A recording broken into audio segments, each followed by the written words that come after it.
ketahui si berjaya Koplo ada mari depan Kita dah todele Ule upwe bewong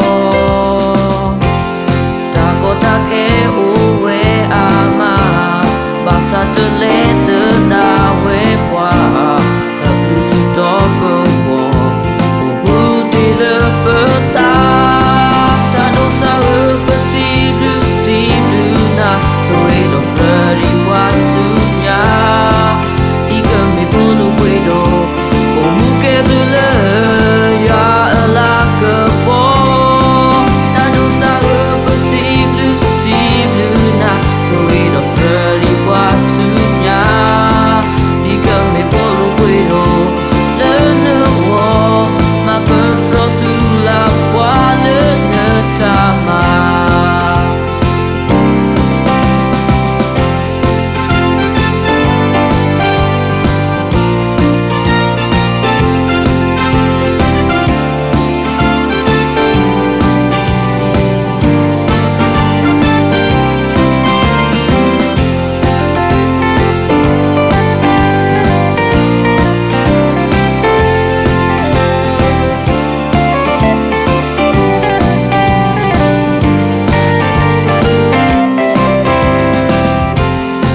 ketahui si berjaya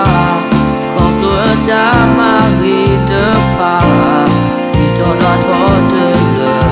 Ule upwe bewong Takut take uwe ama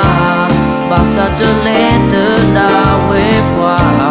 Lalu juta bewong Ubu tile betang Tak dosa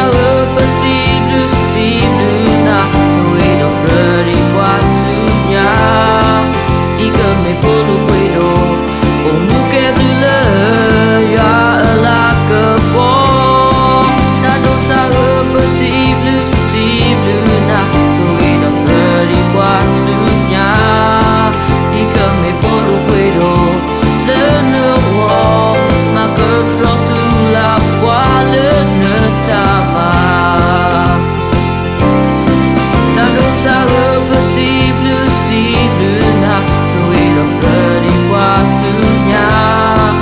Ika me pulu wedo O muke bule ya elah kepo Tak dosa bersilu-siluna Soe do freri wasunya Ika me pulu wedo Lene wo Maka suatu lapwa lene tamat Maka suatu lapwa lene tamat